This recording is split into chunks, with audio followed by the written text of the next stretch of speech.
हाँ तो साथियों, जैसा कि आप लोग जान रहे हैं कि हम लोग क्या कर रहे हैं कि सेंटअप एग्जाम जो आप लोग का 2-3 दिनों में स्टार्ट होने वाला है, उसके लिए हम लोग सभी सब्जेक्ट जैसे कि गणित, विज्ञान, सामाजिक विज्ञान, हिंदी, इंग्लिश सभी का हम लोग वैसे प्रश्न को देख रहे हैं जो आपके सीधे एग्जाम में टकराए। तो इसके पहले पार्ट 1 वीडियो में हमने गणित के क्या किया है कि 1 से लेकर 50 तक के सभी प्रश्नों को देख लिया है। तो इस वीडियो में हम लोग 51 से लेकर 100 तक के सभी प्रश्नों को देखेंगे जो आपके सेंटअप एग्जाम में डायरेक्ट टकराएंगे। ठीक है, तो आपने पहला वीडियो नहीं देखा है तो उसका लिंक डिस्क्रिप्शन बॉक्स में दिया हुआ है, वहां से जाकर आप लोग देख लीजिएगा। और अभी हम लोग 51 से 100 की ओर प्रश्न की ओर बढ़ते हैं और एक एक प्रश्न को आप लोग याद और देखते चलिएगा और कंसेप्ट को भी समझते चलिएगा। तो हम लोग पढ़ते हैं। तो 51 नंबर प्रश्न की ओर बढ़ते हैं। तो 51 नंबर प्रश्न देखिए आपके सामने क्या कर रहा है। 51 नंबर प्रश्न है, करा है कि त्रिभुज PQR में QR को S बिंदु तक बढ़ाया जाता है। देखिए करा है क्या कि ये PQR एक त्रिभुज है, PQ और R, PQR त्रिभुज है जिसमें क्या करा है कि QR को S तक, मतलब QR इसको S तक बढ़ाया जाता है। PRS, PR और S, ध्यान देखिए PR और S कितना है, यह है 150 डिग्री दिया हुआ है। तो कह रहा है त्रिभुज PQR 80, PQR ये वाला है 80 डिग्री वैल्यू दिया हुआ है।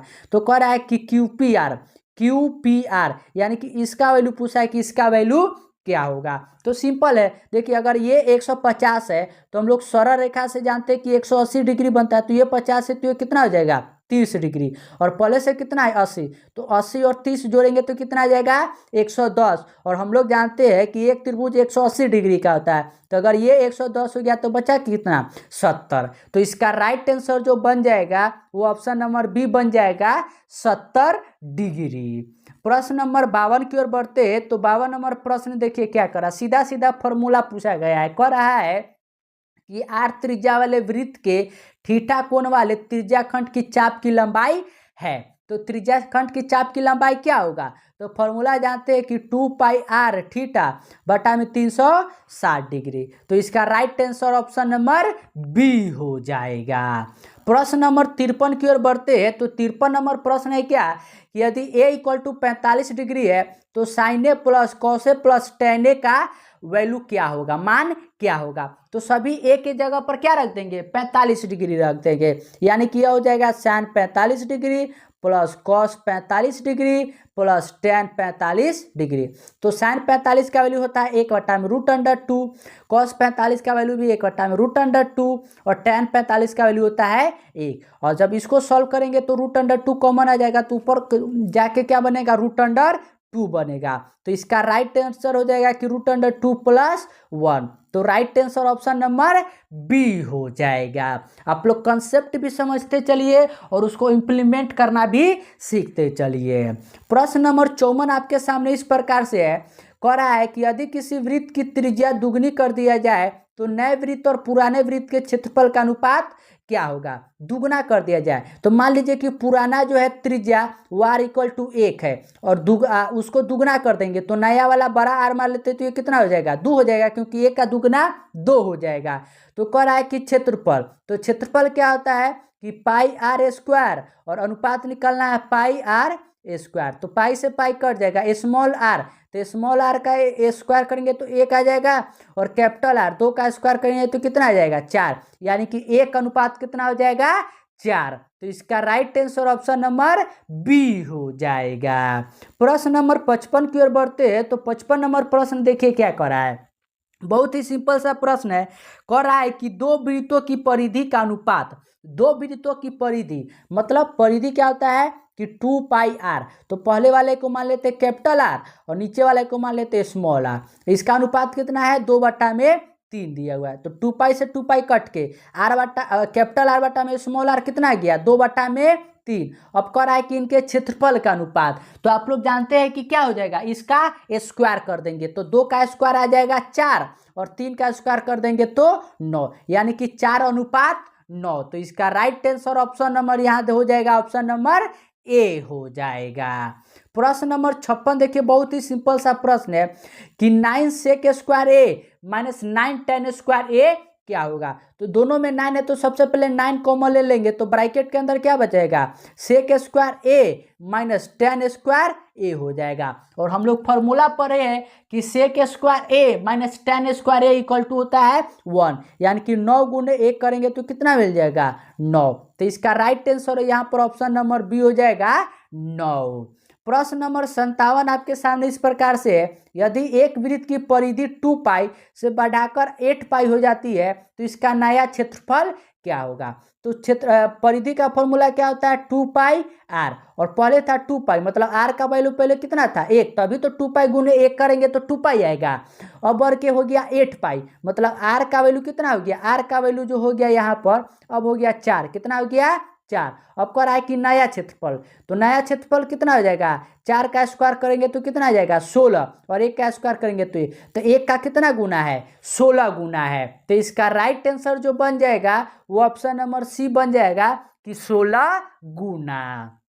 प्रश्न नंबर 58 की ओर बढ़ते हैं, तो 58 नंबर प्रश्न देखिए क्या करा है कि किसी त्रिभुज के शीर्ष बिंदुओं के निर्देशांक 4, 7, 0, 5 और 5, 3 इसके केंद्रक का निर्देशांक क्या होगा। तो केंद्रक यानी कि जी, और जी का फॉर्मूला क्या होता है x1 plus x2 plus x3 बटा में 3, और दूसरा होता है y1 plus y2 plus y3 बटा में 3। तो जोड़िए, तो 4 में 0 जोड़िएगा तो 4, और 4 में 5 जोड़िएगा तो 9 हो जाएगा, 9 बटा में 3, 7, 5, 12, और 12 में 3 जोड़िएगा तो 15, 15 बटा में 3।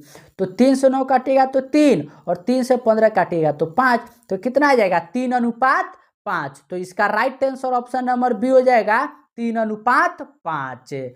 प्रश्न नंबर 59 आपके सामने इस प्रकार से है कि बिंदु -1 और -2 किस पाद में स्थित है। तो पाद आप लोग चतुर्थांश पढ़े हुए हैं क्वार्टर, तो उसमें क्या है कि प्रथम चतुर्थांश में प्लस प्लस, दूसरा में माइनस प्लस, तीसरा में माइनस माइनस, और चौथा में प्लस माइनस होता है। तो यहाँ पर देखिए एक्स वाला भी माइनस में है, वाई वाला भी माइनस में है, और ये कौन सा है, यह तृतीय मतलब कि तीसरा है। तो इसका right answer option number C हो जाएगा तृतीय। प्रश्न नंबर 60 की ओर बढ़ते हैं, तो 60 नंबर प्रश्न देखिए क्या करा है क्या कि यदि किसी रेखाखंड के एक छोर के निर्देशांक 4 और -5 है और मध्य बिंदु 0, 0 है, तो इसके दूसरे छोर का निर्देशांक क्या होगा। तो आप लोग मध्य बिंदु का फॉर्मूला पढ़े हुए हैं, क्या पढ़े हुए कि x1 प्लस x2 बटा में 2, और दूसरा आता है y1 प्लस y2 बटा में 2 होता है। तो x1 और y1 का वैल्यू दिया हुआ है, लेकिन x2 और y2 का वैल्यू नहीं दिया हुआ है। देखिए x1 का वैल्यू हो जाएगा 4, और x2 का x2 बटा इक्वल टू बटा में 2 इक्वल टू हो जाएगा 0। तो x2 का वैल्यू यहाँ से कितना आ जाएगा -4, कितना आ जाएगा -4। और उसके बाद उसी प्रकार यहाँ से y2 का वैल्यू निकलिएगा तो वो निकल के आ जाएगा 5, यानी कि -4 और 5, और ये कहाँ पर है तो आप लोग कहिएगा कि ऑप्शन नंबर बी में है। तो right answer option number B हो जाएगा। प्रश्न नंबर 61 की ओर बढ़ते हैं, तो 61 नंबर प्रश्न देखिए क्या करा है यदि a इक्वल टू 30 डिग्री और b इक्वल टू 60 डिग्री है, तो साइन ए इंटू कॉस बी और cos A into sine B का मान क्या होगा। तो इसके दो तरीके हैं बनाने का। पहला तो आप लोग साइन ए के जगह पर 30 डिग्री और बी के जगह पर 60 डिग्री रख दीजिए और वहां से मान निकालिए। या एक फॉर्मूला होता है कि इसका होता है पूरे का फॉर्मूला होता है साइन ए प्लस बी, क्या होता है साइन ए प्लस बी। तो साइन का साइन ए प्लस बी मतलब 30 में 60 जोड़िएगा तो कितना आ जाएगा 90। तो साइन 90 डिग्री का वैल्यू कितना आ जाएगा 1 आ जाएगा। तो इसका right answer option number B हो जाएगा 1 हो जाएगा। प्रश्न नंबर 62 आपके सामने इस प्रकार से है कि यदि O 0, 0 मूल बिंदु हो तो P के निर्देशांक -3 और -4 हो तो दूरी OP क्या होगा। तो दूरी का फॉर्मूला भी आप लोग पढ़े हैं कि रूट अंडर x2 - x1 का whole square plus root under y2 - y1 का होल स्क्वायर। तो उसी पर अगर इसको बैठाएंगे तो देखिए रूट अंडर -3 में से 0 घटेगा तो -3 और -3 का स्क्वायर करेंगे तो 9 आ जाएगा जोड़। -4 में से 0 घटाएंगे तो -4 और -4 का स्क्वायर करेंगे तो कितना आ जाएगा 16 और 16 में 9 जोड़ेंगे तो रूट अंडर 25 और रूट अंडर 25 किसका होता है वर्गमूल 5 का। तो इसका right answer option number C हो जाएगा। प्रश्न नंबर 63 आपके सामने है कि एक्स अक्ष पर किसी बिंदु के निर्देशांक का रूप होता है, मतलब इस प्रकार से है। तो एक्स अक्ष पर है तो उसका निर्देशांक क्या होगा x0, क्या हो जाएगा x0। प्रश्न नंबर 64 आपके सामने इस प्रकार से है कि बिंदु 10 sin 60 डिग्री कॉमा 0 और 0 10 sin 30 डिग्री के बीच का दूरी क्या होगा। वही सिंपल फॉर्मूला लगाना है कि x2 माइनस एक्स वन का square plus y2 minus y one का होल स्क्वायर रूट अंडर के अंदर। तो देखिए रूट अंडर निकालेंगे तो 0 में से 10 माइनस साइन 60 डिग्री का स्क्वायर करेंगे तो 10 का स्क्वायर हो जाएगा 60 और साइन 60 डिग्री का वैल्यू स्क्वायर करेगा तो 3 बटा में आएगा 4, कितना आएगा 3 बटा में 4 जोड़, और इसको करिएगा तो 10 का स्क्वायर 100 और साइन 30 का वैल्यू हो जाएगा 1 बटा में 4 आ जाएगा, और 100 यहाँ से कॉमन लीजिएगा तो ब्रैकेट में रूट के अंडर 100 हो जाएगा और यहाँ से 4 4 कट जाएगा, और रूट अंडर 100 किसका होगा तो 10 का वर्गमूल। तो इसका राइट आंसर जो बन जाएगा वो ऑप्शन नंबर सी बन जाएगा। और आप लोग एक एक प्रश्न को ना अगर नहीं समझ में आ रहा है या भूल चुके फॉर्मूला तो उसको लिखते चलिए, क्योंकि सेंटअप एग्जाम और फाइनल एग्जाम में यही सब प्रश्न छपने वाले हैं। प्रश्न नंबर 65 आपके सामने है, कह रहा है कि यदि बिंदु 0 0 1 2 तथा एक्स वाई सरेख है तो क्या होगा। तो सरेख का फॉर्मूला हम लोग पढ़े हुए कि जब एक ही रेखा पर क्या हो तीनों बिंदु हो तो सबसे पहले x1 माइनस 0 और y1 माइनस 0, फिर x माइनस 1 और y माइनस 2, और दोनों का क्या कर देंगे बराबर करके निकाल लीजिएगा, तो इस प्रकार इसका आंसर मिल जाएगा। प्रश्न नंबर 66 देखिए क्या कह रहा है कि A01 B05 और C35 से बने त्रिभुज का क्षेत्रफल का क्या होगा। तो फॉर्मूला होता है कि 1/2 और आप लोग जानते हैं कि मैट्रिक्स बनाते हैं तो ये हो जाएगा 0 1, उसके बाद 0 5, उसके बाद हो जाएगा 3 4 और यहाँ आ जाएगा 1 1 1 डिटर्मिनेंट के फॉर्मूला से, और यहाँ से जब आप लोग निकालिएगा तो क्या आ जाएगा कि -12 कितना आएगा 1/2 और गुना में आ जाएगा 12, उसको सॉल्व करने पर 2 से 12 कट के कितना आ जाएगा 6। तो इसका right answer option number C हो जाएगा 6 इकाई। प्रश्न नंबर 67 की ओर बढ़ते हैं तो 67 है क्या करा है कि निम्नलिखित में से किसमें दोनों विकर्ण बराबर होते हैं। तो ये फॉर्मूला सीधा है, सही आपके गुणधर्म में पूछा गया है। तो याद रखिएगा कि जो रोम्बस होता है समचतुर्भुज इसके बराबर होते हैं। प्रश्न नंबर 68 है आपके सामने कि 2x plus 4y equal to 10 और 3x plus 6y equal to 12 द्वारा निरूपित रेखा कैसी होगी। तो आपको सिखाया गया है कि रेखा 3 प्रकार के होता है, या तो समपाती होगा या प्रतिच्छेदी होगा या समांतर रेखा होगा। उसका देखिए कंडीशन निकालेंगे तो यह आ जाएगा 2/3 इक्वल टू आ जाएगा 4/6 और 4 को 2 से काटेंगे तो 2 में ये आ जाएगा 3 इक्वल टू और 10/12 और 2 से काटेंगे तो 5 में कितना आ जाएगा 6। तो देखिए A1/A2 B1/B2 के तो बराबर है, लेकिन क्या C1/C2 के बराबर है। तो आप लोग कहिए कि नहीं, और जब C1/C2 के बराबर नहीं होता है तो क्या बनता है समांतर रेखा बनता है। तो इसका right answer option number C हो जाएगा समांतर। प्रश्न नंबर 69 की ओर बढ़ते हैं तो 69 नंबर क्या है कि यदि किसी घन के विकर्ण की लंबाई 8√3 सेंटीमीटर है तो इसका प्रत्येक किनारा क्या होगा। तो घन का विकर्ण का फॉर्मूला आप जानते हैं कि √3a होता है, और इसका वैल्यू कितना दिया हुआ है 8√3। तो √3 से √3 कट जाएगा तो a का वैल्यू कितना आ जाएगा 8। तो इसका right answer option number B हो जाएगा 8 सेंटीमीटर। प्रश्न नंबर 70 की ओर बढ़ते हैं तो 70 नंबर प्रश्न है कि एक घन पृष्ठ क्षेत्रफल 96 सेंटीमीटर स्क्वायर है तो इसका प्रत्येक किनारा क्या होगा।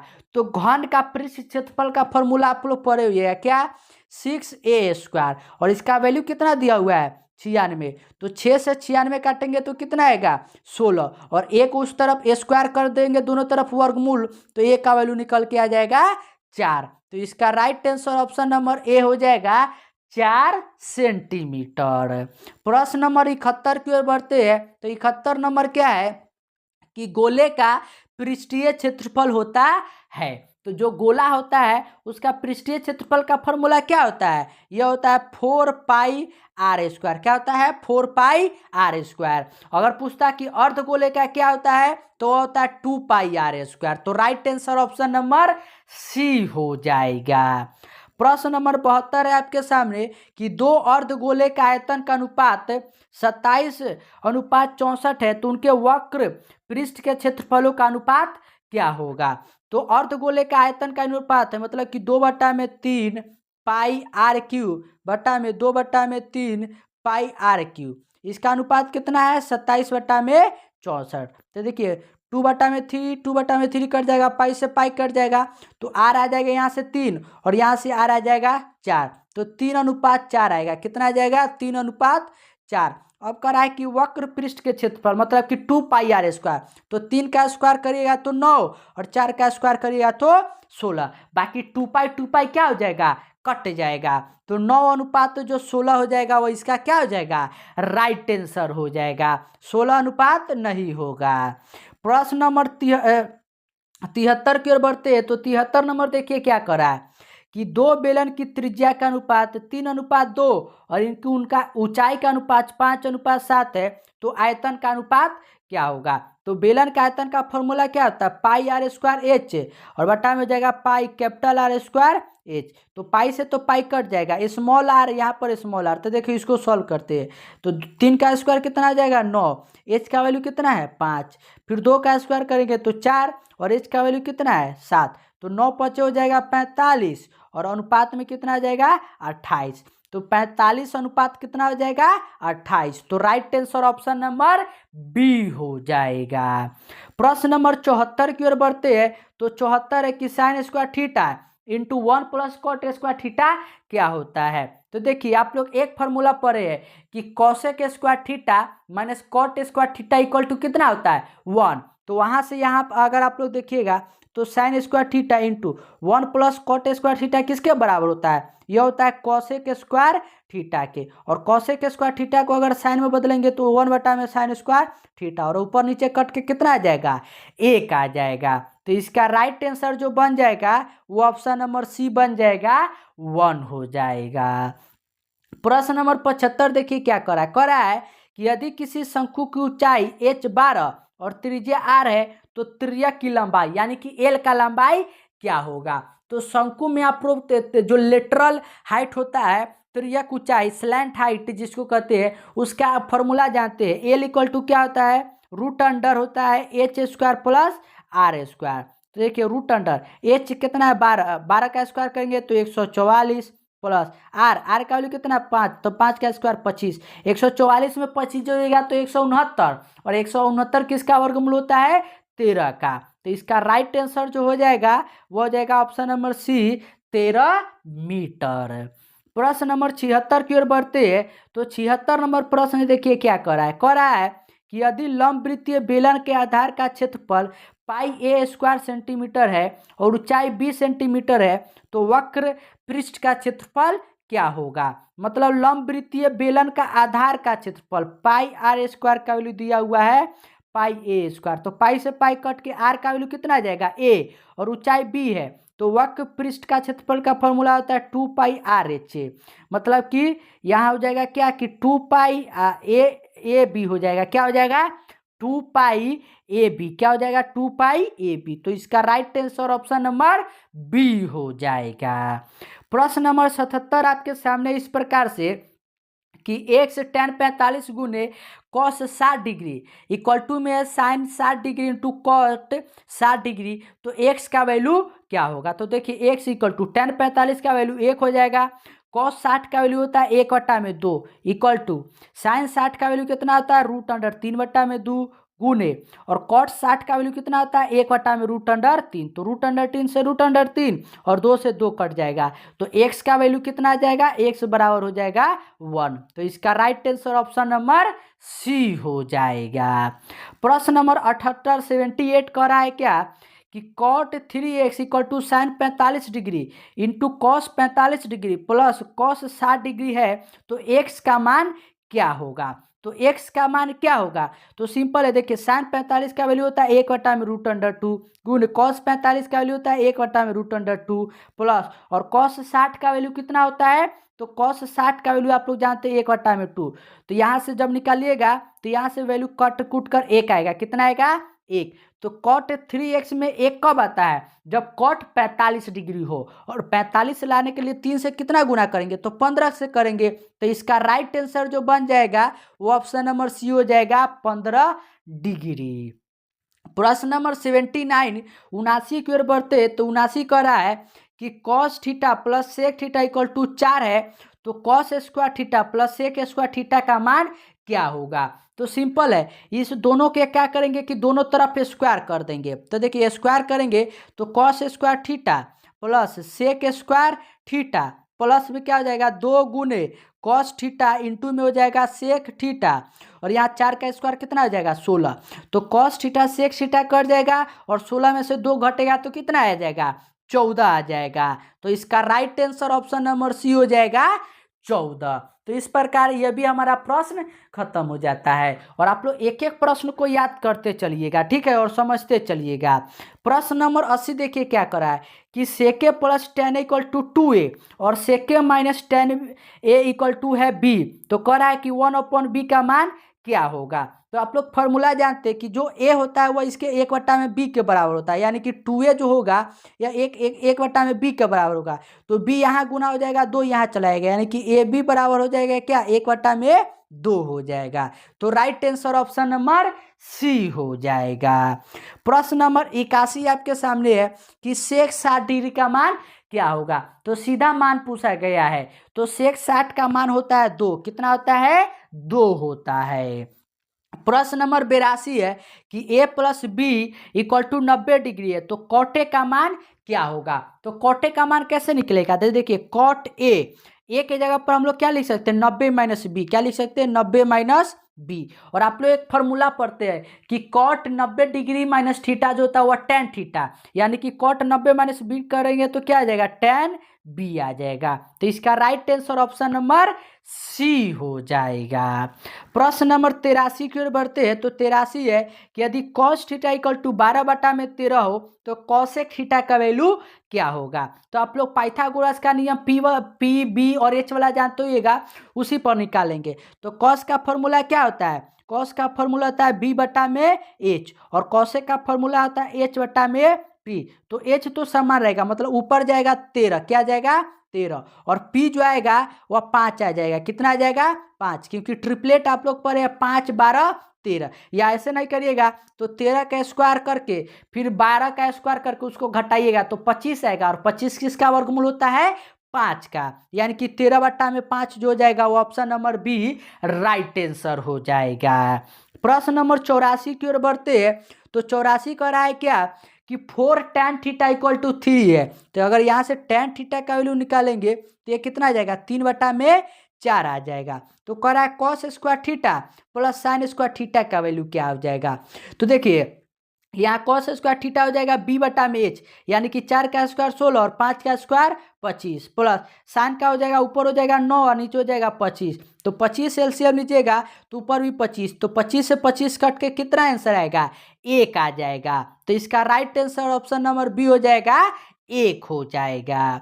प्रश्न नंबर 85 आपके सामने है कि cot square theta sec minus theta into sec plus sec theta plus 1, तो x का मान क्या होगा। तो कॉट स्क्वायर थीटा का वैल्यू हो जाएगा कॉट स्क्वायर थीटा गुने सेक थीटा माइनस 1 का वैल्यू कितना आ जाएगा, और ये दोनों को करवाइएगा तो सेक स्क्वायर माइनस थीटा, और सेक स्क्वायर माइनस थीटा किसके बराबर होता है तो टेन स्क्वायर थीटा के। तो टेन स्क्वायर थीटा और कॉट स्क्वायर थीटा कट के कितना आंसर आ जाएगा 1 आ जाएगा। तो इसका right answer option number B हो जाएगा 1 हो जाएगा। प्रश्न नंबर 86 आपके सामने इस प्रकार से है कि किसी मीनार की ऊंचाई 35 मीटर है और सूर्य का उन्नयन कोण 45 डिग्री है, तो मीनार की छाया की लंबाई क्या होगा। मतलब कि इस प्रकार का एक मीनार है जो कितने मीटर का लंबा है 35 मीटर का, और यहाँ से इसका छाया पड़ा इस प्रकार से। तो और ये कौन बना रहा है 45 डिग्री का, कितना 45। तो पूछ रहा है कि ये वाला छाया जो है ये कितना होगा। तो 45 का नियम जानते हैं कि P और B दोनों क्या होता है 1 अगर P 35 है तो B भी कितना हो जाएगा 35। तो इसका right answer option number C हो जाएगा 35 मीटर। प्रश्न नंबर 87 आपके सामने है कि यदि किसी ऊर्ध्वाधर स्तंभ की ऊंचाई जमीन पर स्तंभ की छाया की लंबाई का 1/√3 गुना है। 1/√3 गुना का मतलब क्या हुआ कि tan 30 डिग्री का वैल्यू है। प्रश्न नंबर 88 की ओर बढ़ते हैं। तो 88 कह रहा है क्या कि cosec minus sine theta, sec minus cos theta और tan theta plus cot theta का वैल्यू क्या होगा। तो इसमें आपको ना 2-3 फॉर्मूले याद रहना चाहिए। अगर फॉर्मूले याद हो गए तो ये प्रश्न जो है ना वो आप लोग इजीली बना लीजिएगा। देखिए क्या करेंगे, कोसेक को हम लोग क्या कर सकते हैं कि 1 में साइन लिख लेंगे और साइन से साइन करेंगे तो साइन स्क्वायर, तो ऊपर आ जाएगा कॉस स्क्वायर थीटा, क्या आ जाएगा कॉस स्क्वायर थीटा, नीचे आ जाएगा साइन थीटा गुने में सेक को करेंगे तो ऊपर 1 माइनस कॉस स्क्वायर, तो वो हो जाएगा साइन स्क्वायर थीटा और नीचे क्या आ जाएगा, नीचे आ जाएगा कॉस थीटा हो जाएगा गुने। ऊपर देखिए tan थीटा है तो साइन बटा में कॉस और ऊपर हो जाएगा कॉस बटा में साइन, तो ये भी आ जाएगा ऊपर 1 बटा में sine theta into cos theta. तो ये देखिए साइन थीटा और कॉस थीटा मिलके साइन थीटा कॉस थीटा, फिर कॉस और साइन मिलके कॉस और साइन कट के आंसर कितना आ जाएगा 1 आ जाएगा। तो इसका राइट आंसर जो बन जाएगा वो ऑप्शन नंबर बी हो जाएगा। प्रश्न नंबर 89 की ओर बढ़ते हैं। तो 89 क्या कर रहा है कि 2 साइन 38 डिग्री है, यहाँ पर कितना है 38, तो 2 साइन 38 डिग्री बटा में हो जाएगा कॉस 52 डिग्री। तो 38 और 52 क्या हो जाएगा कट जाएगा, क्योंकि साइन को अगर हम लोग साइन 90 डिग्री माइनस 52 करेंगे तो उतना कॉस आ जाएगा कट के और बच जाएगा कितना 2। तो इसका right answer option number C हो जाएगा 2 हो जाएगा। प्रश्न नंबर 90 आपके सामने है कि यदि sine 50 degree plus cos 40 degree equal to 2 sine A है तो ए का मान क्या होगा। तो देखिए ये दोनों कट के 1 आ जाएगा और साइन ए में कितना का वैल्यू चाहिए 45 डिग्री का वैल्यू, तभी तो सॉरी साइन 30 का वैल्यू, तभी तो 1 आएगा। तो इसका right answer option number D हो जाएगा। प्रश्न नंबर 91 की ओर बढ़ते हैं। तो 91 है कि 2 थीटा इक्वल टू पाई बटा में 2, तो थीटा यहाँ से कितना आ जाएगा पाई बटा में 4 यानी कि 45 डिग्री। तो सेक थीटा का वैल्यू, तो सेक 45 का वैल्यू कितना होता है, तो सेक 45 का वैल्यू होता है √2। तो right answer option number B हो जाएगा। प्रश्न नंबर 92 की ओर बढ़ते हैं। तो 92 नंबर प्रश्न देखिए क्या करा है कि sine square 23 degree plus sine square 67 degree बटा में cos square 13 degree plus cos square 77 degree plus sine square 59 degree और कॉस 59 इंटू साइन 31 डिग्री का वैल्यू क्या होगा। तो ये तो कट के 1 आ जाएगा प्लस और ये भी कट के कितना आ जाएगा 1 और ये वाला गलत दिया हुआ है तो 1 और मिलकर हो जाएगा 2। तो इसका right answer option number B हो जाएगा। प्रश्न नंबर 93 देखिए क्या करा है कि एक वर्ष में 1 महीना या दृश्य चुना जाता है, इसके अप्रैल या जून होने की प्रायिकता क्या है। अब प्रायिकता वाले प्रश्न आप लोगों से पूछा जा रहा है। तो प्रायिकता में जानते हैं आप लोग कह रहा है कि अप्रैल, तो अप्रैल 1 महीना होता है और पूरे साल में कितना महीना 12 महीने, और या कहेगा तो जोड़ेंगे जून 1 महीना और पूरा महीना 12, तो 12 एलसीएम लीजिएगा ऊपर 2 से 12 कट के कितना आ जाएगा 1/6 आ जाएगा। तो इसका right answer option number B हो जाएगा 1/6। प्रश्न नंबर 94 आपके सामने इस प्रकार से है कि एक पासे की फेंक में 4 या 5 आने की प्रायिकता क्या है। तो या जहां पर भी आएगा वहां पर क्या करेंगे जोड़ करेंगे। तो 4 आने का प्रायिकता 1/6 और 5 आने का प्रायिकता भी 1/6। एलसीएम लेंगे तो 6 ऊपर आ जाएगा 2 से 6 कट के कितना आ जाएगा 1/3 आ जाएगा। तो इसका right answer option number C हो जाएगा 1/3। प्रश्न नंबर 95 की ओर बढ़ते हैं। तो 95 है कि एक पासे को फेंकने पर 6 नहीं आने की प्रायिकता क्या होगा। तो अगर 6 नहीं आएगा तो आएगा क्या 1 से लेकर 5 तक, तो ऊपर 5 और नीचे 6 यानी कि 5/6। ऑप्शन नंबर बी हो जाएगा। प्रश्न नंबर 96 देखिए क्या करा है कि 4 सिक्कों के उछाल में संभव परिणाम क्या है। तो एक सिक्का में कितना परिमाण होता है 2 सिक्का में 2, 3 में 2 फिर 2, तो 2 4 8 16, 2 4 6 8 आएगा, कितना आ जाएगा 8। लेकिन परिणाम में कहेगा तो 2 का पावर कितना कर देंगे 4। तो right answer option number B हो जाएगा। प्रश्न नंबर 97 आपके सामने है कि यदि एक पासे के एक फेंक में 3 और 6 के बीच का अंक प्राप्त हो, तो 3 और 6 के बीच क्या होता है 4 और 5, यानी कि 2 संख्या प्राप्त होगा 6 में, तो ये कट के कितना आ जाएगा 1/3 हो जाएगा। Right answer option number B हो जाएगा। प्रश्न नंबर 98 की ओर बढ़ते हैं। तो 98 देखिए कितना सिंपल प्रश्न कर रहा है कि 4 5 6 7 7 5 4 5 का बहुलक क्या होगा। बहुलक यानी कि मोड। तो बहुलक क्या होता है, वह संख्या जो सबसे ज्यादा बार आया है। तो इसमें सबसे ज्यादा बार कौन आया है, 5। कितने बार, 3 बार। तो इसका right answer option number B हो जाएगा 5। प्रश्न नंबर 99 की ओर बढ़ते हैं। तो 99 है कि 18 13 17 12 16 19 की माध्यिका है। इसकी माध्यिका क्या है, तो 18 13 17 12 16 19 की माध्यिका याद रखिएगा। माध्यिका मतलब होता है कि या तो बढ़ते या घटते क्रम में सजाएंगे और मध्य वाला संख्या को करेंगे। तो यह 12, फिर 13, फिर 16, फिर 17, फिर 18 और फिर 19। मध्य वाला संख्या क्या है, 3, यानी कि 16 और 17। 16 17 का योग कितना आ जाएगा, 33। और 33 को 2 से भाग करेंगे तो कितना आ जाएगा, 16.5। तो इसका right answer option number C हो जाएगा। प्रश्न नंबर 100 और आपके सेंटर एग्जाम और साथ ही फाइनल एग्जाम के प्रश्न का अंतिम नंबर प्रश्न है। अगर आप 1 से लेकर 100 तक सभी प्रश्नों को तैयार कर लेते हैं तो मैथ में तो आपके बल्ले बल्ले, क्योंकि 100 में से 50 तो आप बनाकर ही आइएगा, क्योंकि इतना मैंने सिंपल तरीका से समझाया है। 100 नंबर देखिए क्या करा है कि 1 + 4 + x प्लस x 5 और y का माध्य 7 है। तो x और y का संबंध क्या होगा, तो सभी को जोड़कर और 7 से क्या करेंगे कि 5 से गुना कर देंगे। तो 1 + 4 + x + 5 + y इक्वल टू, और 7 को 5 से गुना करेंगे तो कितना आ जाएगा, 35। तो देखिए x + y हो जाएगा 5 4 9 और 10, और 10 घटेगा 35 में से कितना आ जाएगा, 25। यानी कि x + y इक्वल टू कितना आ जाएगा, 25। तो right answer option number C हो जाएगा। तो इस प्रकार से आपका मैथ का पार्ट 1 और पार्ट 2 करके पूरे 100 तक के प्रश्न हो चुके हैं। तो आप लोग एक एक प्रश्न को अच्छे से देख लीजिएगा, कंसेप्ट को याद कर लीजिएगा और अपने एग्जाम में जाकर धमाल मचा दीजिएगा।